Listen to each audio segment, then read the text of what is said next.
গাইবান্ধার গোবিন্দগঞ্জে পবিত্র ঈদুল আজহাকে সামনে রেখে ব্যক্তি ও খামার পর্যায়ে ব্যাপকভাবে প্রস্তুত করা হয়েছে কোরবানির পশু। উপজেলার বিভিন্ন খামারে এখন ব্যস্ত সময় পার করছেন খামারিরা।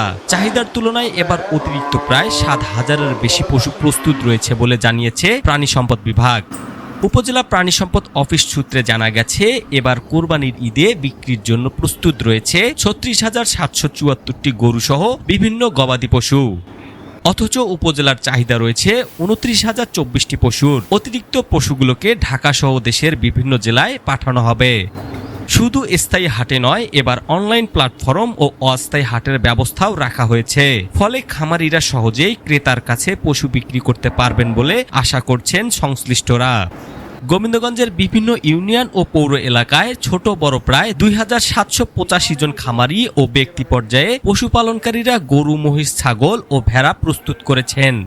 দেশীয় পদ্ধতিতে খড়, ভুসি, গুঁড়া, প্রাণ ও কাঁচা ঘাস খাইয়ে গরু মোটা তাজাকরণ করা হচ্ছে। সেই সঙ্গে পশু যাতে রোগ আক্রান্ত না হয় সেই জন্য নেওয়া হচ্ছে বাড়তি যত্ন। আর এটা দেশি গরুকে সম্পূর্ণ দেশি খাবারই আমরা খাওয়াচ্ছি। গুঁড়া, ভুসি এখানে খাওয়াচ্ছে, কোনো দানাদার কোনো খাবার খাওয়াই না, কেমিক্যাল কোনো জিনিস খাওয়াই না। এখানে ক্ষীর, গুঁড়ো, আবার খুদ, গ্রাম, ভুসি, খোল এরকম প্রকারের খাবার খেয়েছে। খামারিরা বলছে, পশু খাদ্যের দাম বেড়ে যাওয়ায় এবার গরু লালন পালনের খরচও বেড়েছে। তাই সঠিক দাম না পেলে লোকসানের আশঙ্কা রয়েছে তাদের। অবৈধভাবে যেন বাহির থেকে পশু প্রবেশ না করে সেই দাবিও জানিয়েছেন তারা। মানুষের চয়েস, এখানে মানুষের সাধ্যের মধ্যেই গরু পাওয়া যায় একদায়। কারণ এখানে দেশীয় গরুগুলো ছোট সাইজ থেকে শুরু করে মোটামুটি রিজনেবল প্রাইসে গরু পাওয়া যায়। এই জন্য এটা অনেক পরিচিত একটা খামার। এখানে দেশীয় গরু সব রকম গরু পাওয়া যায়। উপজেলার একতা অ্যাগ্রো ফার্মে শতাধিক গরু রয়েছে। এর মধ্যে ৭০টি ষাঁড় গরু বিক্রির জন্য প্রস্তুত করা হয়েছে। খামারে ৬ মণ থেকে ১০ মণের ওজনের গরু রয়েছে। খামার মালিকদের আশা, এবার ঈদে গরুর ভালো দাম পাওয়া যাবে। গোবিন্দগঞ্জ উপজেলা প্রাণী সম্পদ কর্মকর্তা আব্দুস সামাদ জানিয়েছে, বৈধ ও নিরাপদ উপায়ে পশুর লালন পালনে খামারিদের নিয়মিত পরামর্শ দেয়া হচ্ছে।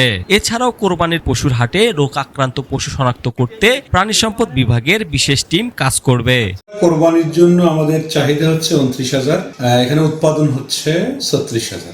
সে দৃষ্টিকোণ থেকে প্রায় ৭,০০০ এনিমেল আমাদের উদ্ধৃত থাকবে এবং উদ্ধৃত প্রাণীগুলো দেশের বিভিন্ন অঞ্চলে আমরা সাপ্লাই দিতে সক্ষম হব। আর আমাদের বাজার monitoring team, veterinary medical team আমরা প্রস্তুত করেছি এবং কোরবানির হাটগুলো বসলে এই প্রত্যেকটি হাটে, স্থায়ী এবং অস্থায়ী হাটে আমাদের তদারকি থাকবে। সেখানে আমাদের স্বাস্থ্য পরীক্ষার জন্য ব্যবস্থা থাকবে, অসুস্থ প্রাণী যেন কেউ বিক্রি করতে না পারে। আর পাশাপাশি এখন খামারিরা কোরবানির পশুগুলোকে প্রস্তুত করছেন, সেক্ষেত্রে তাদের খাদ্য ব্যবস্থাপনা এবং কিভাবে রাখবে এবং স্বাস্থ্যটাকে কিভাবে সাস্টেইন রাখতে পারে এ বিষয়ে আমরা নিবিড় তদারকি এবং তাদেরকে পরামর্শ প্রদান করে আসছি। সব মিলিয়ে আসন্ন ঈদুল আজহাকে ঘিরে গোবিন্দগঞ্জের খামারগুলোতে এখন উৎসবের আমেজ বিরাজ করছে। খামারিদের প্রত্যাশা, পরিশ্রমের ন্যায্য মূল্য পেলে এবার ঈদ হবে তাদের জন্য আনন্দের ও লাভজনক। গোবিন্দগঞ্জ থেকে তথ্যচিত্রে গোপাল মহন্ত, মাধুকর.নিউজ।